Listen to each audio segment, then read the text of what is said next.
Welcome back to NeoVember. I'm clever. All right. This time I wanted to talk about the next feature in the chronological history of the Matrix. Not Matrix Reloaded. We are going to the AniMatrix. There it is, right there. The AniMatrix.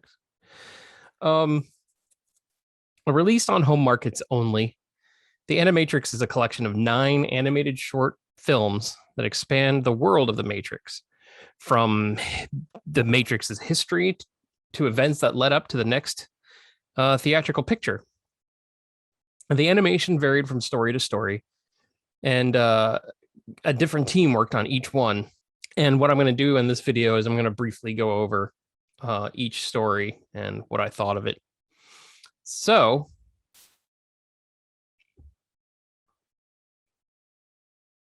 let's begin. All right, jumping into both stories 1 and 2, because they are connected.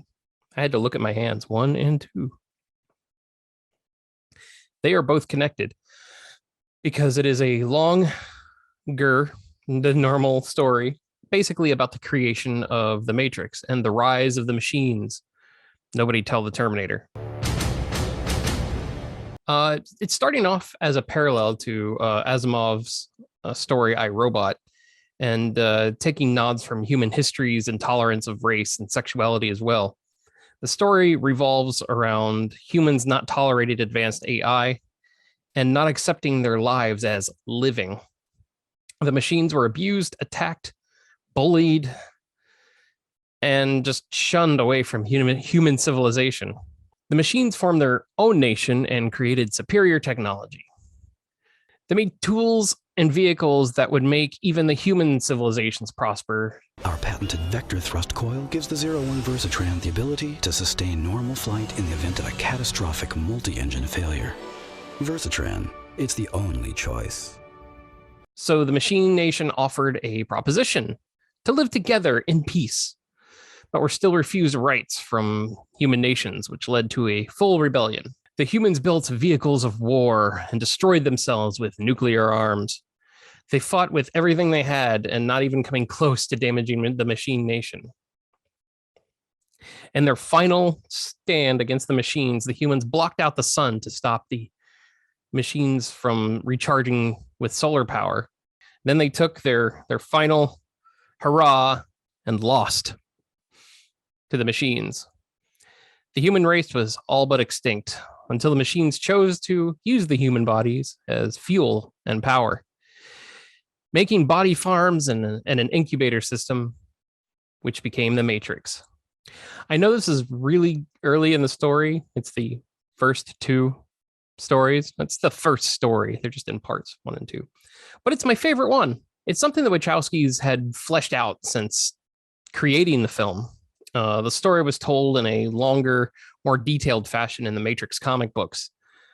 Seeing that humanity in its true form, hating what's different, and its resistance to change, even for their benefit, makes you think twice about being on the human side while watching the movies.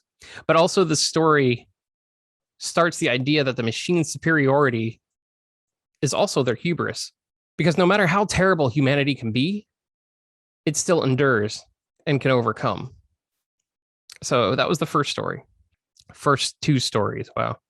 Story number 3, Program. In a feudal Japan simulation setting, a male and female warlord spar to hone their skills for, Matrix training. Much like Neo and Morpheus in the Matrix, but with swords and horses. Horses precious. With swords and horses. If you know me, you know I'm not a fan of the feudal Japan setting for stories. I don't like samurai movies. I do like kung fu movies, but the whole samurai thing is just something I'm not into. I'll watch The Magnificent Seven. I'll watch a spaghetti western. I'll watch Star Wars. But there's something about the real feudal Japan setting that just doesn't do it for me. That being said, the animation and the depiction of people other than the main Matrix characters working to live their lives is something that I do like to see. It shows the crew of the Nebuchadnezzar were not the only humans fighting for their lives. In a twist. What a twist! In a twist, one of the characters pulls a cipher and has told that he made a deal to go back into the Matrix for selling them out. They confront each other and they get both pulled out of the Matrix. Turns out this deal was a test to see if one of the characters, named Duo, was able to fight one of her closest peers if it came down to it. She passed, but was sickened by its necessity. It's a very small, but a very powerful story. I would like to have seen this crew. I would love to have seen Duo more in the Matrix universe. Could have been a better fit maybe than the crew of the Hammer that we'll talk about later. Later in NeoVember, not later in this movie. So moving on to story 4, World Record. This one I don't really like that much, and it's because of the animation. It's a cool story, but it goes by way too fast. Again, during a world record breaking run, an Olympic athlete accidentally wakes himself up from the Matrix. In the euphoria of the ultimate runner's high, his brain just snaps. Well, the brain doesn't snap, but it snaps out of it. There it goes. It snaps out of being locked in the simulation. He can see and feel that he can do things more than the average human can do in regular Earth physics. But it was a fleeting moment. For that small moment, he felt free, but he also felt that the agents were coming to take him out. It didn't matter though, because the shock of waking up in the Matrix while in the Matrix burnt out his brain, and he forgot everything. And the Matrix agents, the Magents, they stood down, and it was a cool story, but it was short. And the animation, I don't like that Peter Chung looking animated look, like Eon Flux, that kind of stuff, like Reign the Conqueror. Even though I like Peter Chung's animated Riddick movie, and I kind of wish I could get past the animation on this one, but it's just not my style, and it took me out. It took me out of the Matrix, like it took him out. All right, story 5 is called Kid's Story. Now, this is the first story to connect to the upcoming Matrix Reloaded. It's a story of a boy who constantly dreams of falling off of a roof, but he never reaches the end of his fall. He reaches out to the internet to ask why his dreams feel more real than his life. And he got a response in the form of a cryptic message.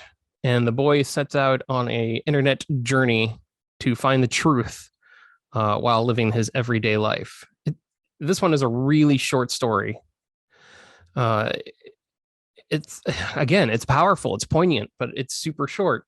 And I wish it could have gone longer for this kid. But later in his class, the kid is confronted by and must escape agents trying to stop him from finding the truth because he's that close. In his escape of the agents, he climbs onto the school roof, and that's when he realizes this was his dream. This was something that it wasn't a dream, it was a premonition. So he plummets without regret as he keeps saying in his mind he believes in Neo, and he hits the pavement and dies. His body dies inside the Matrix. But the next moment is him opening his eyes to the crew of the Nebuchadnezzar because they located him just in time and woke him from his pod before he hit the ground. His eyes open to a blurry figure as he is welcomed.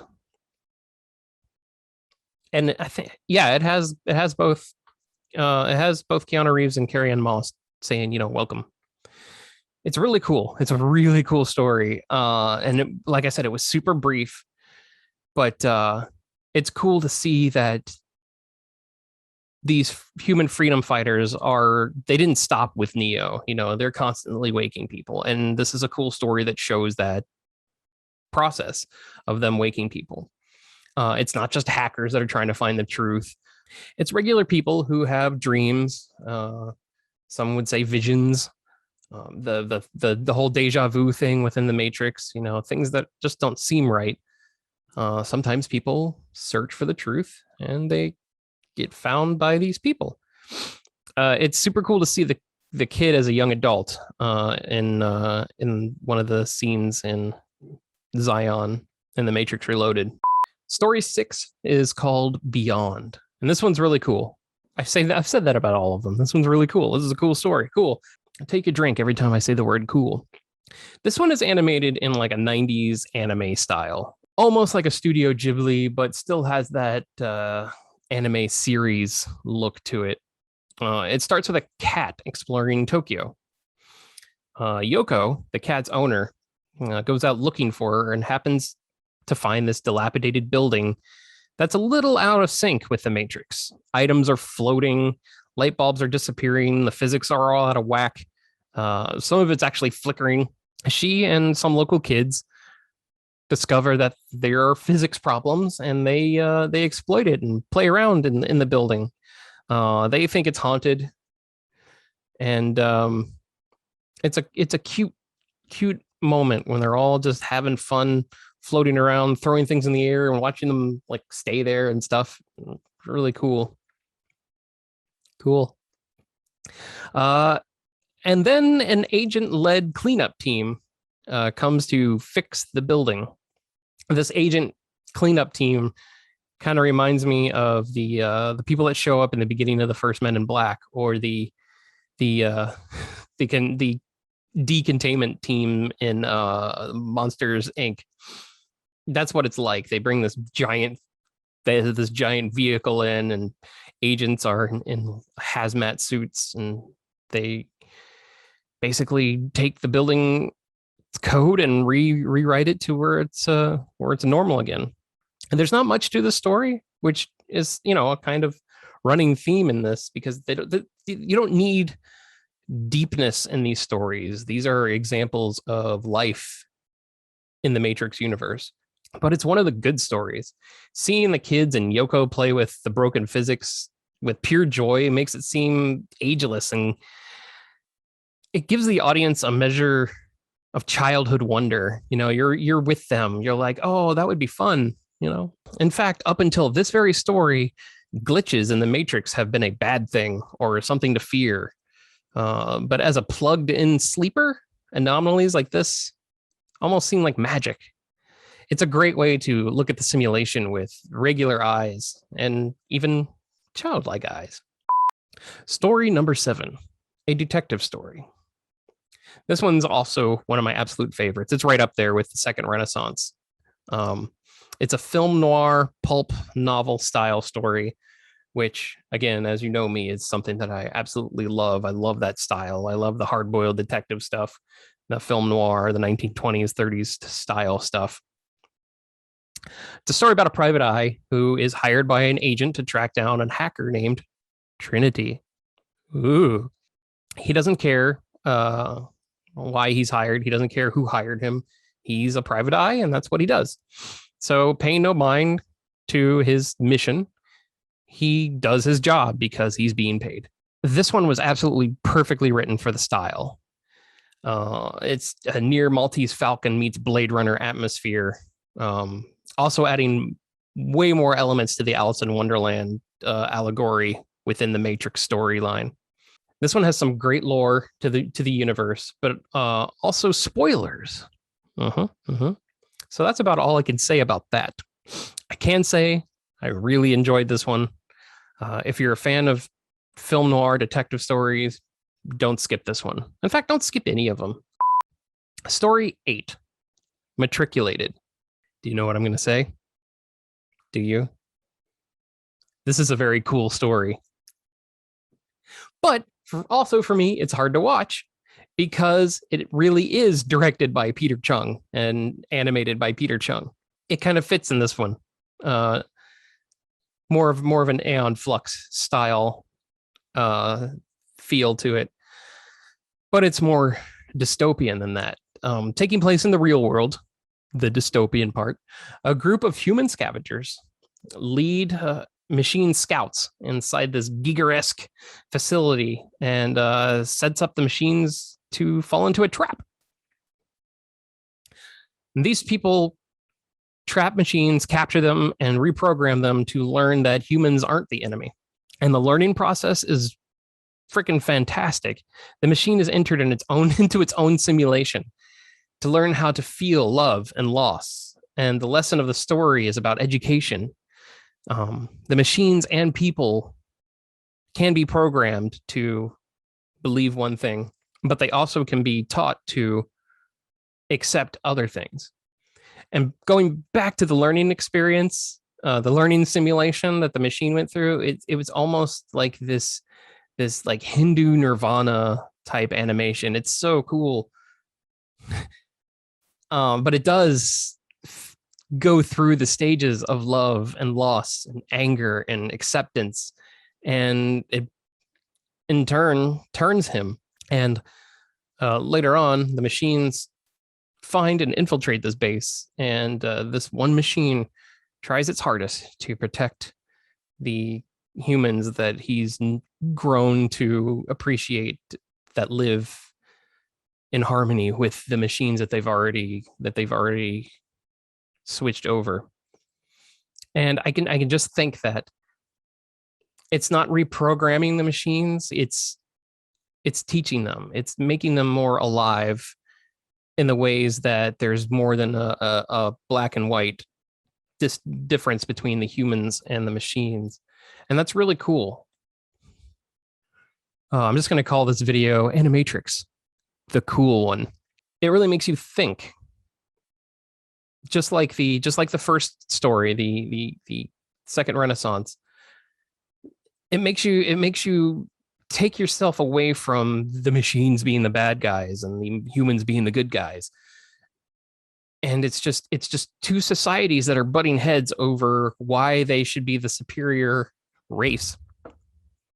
And there's no reason to. This group of scientists is showing that. They're showing that humans and machines living in harmony is a better idea because they can learn from each other. And I really like this story. And again, it's directed by Peter Chung, who did Aeon Flux, and I just hate his art style. But there are just sometimes I can't get past that animation.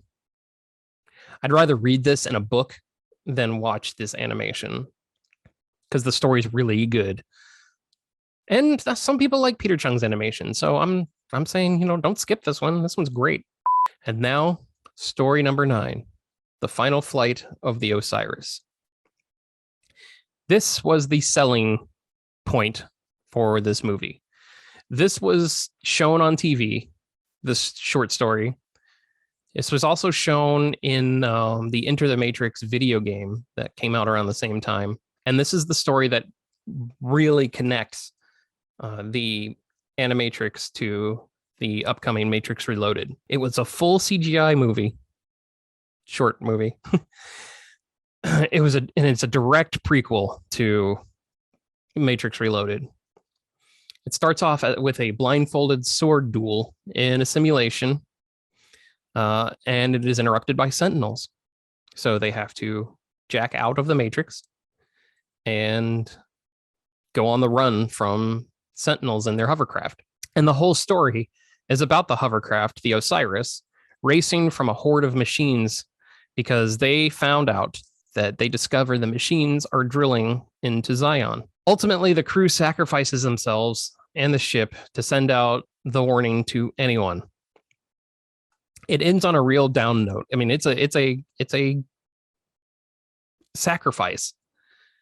And it shows that these freedom fighters are doing everything they can to protect the only humans that are left. But it's really something that begins what the Matrix Reloaded gets into.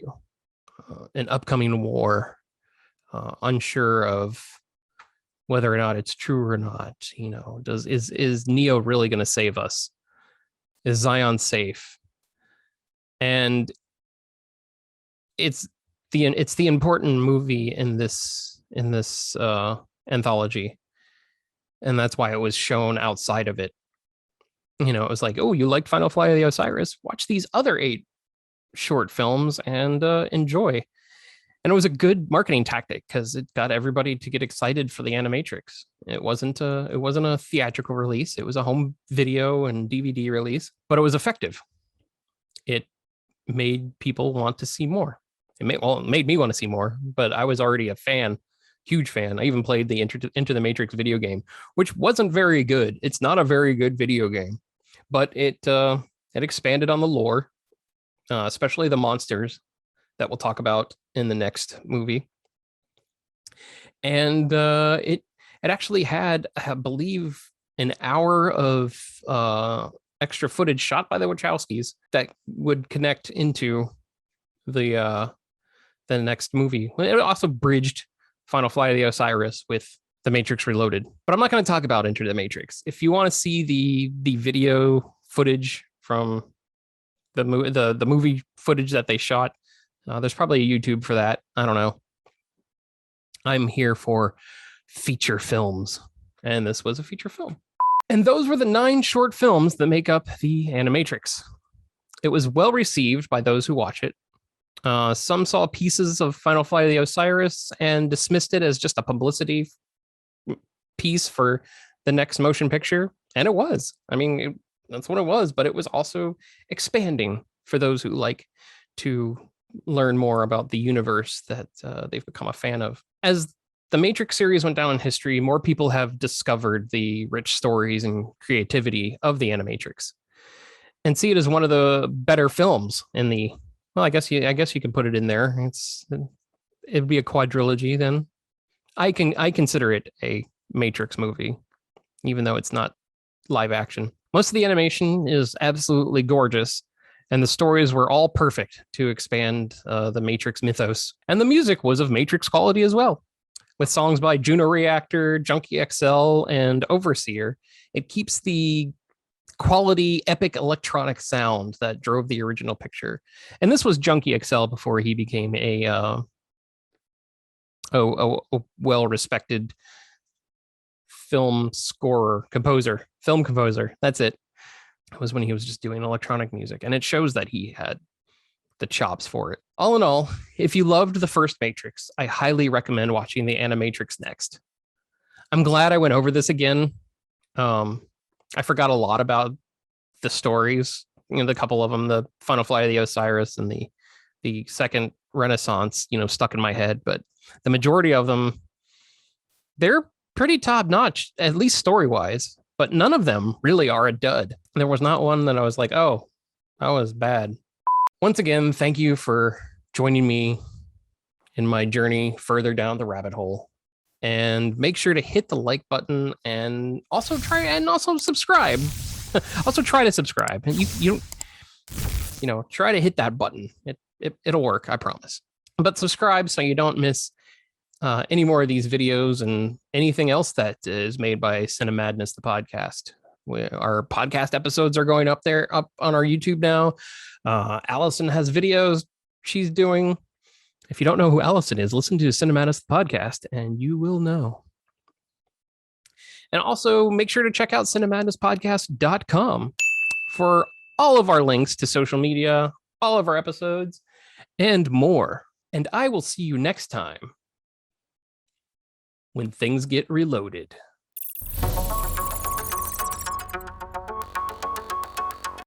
Huh? Reloaded? Because the next movie is, you don't know from comedy.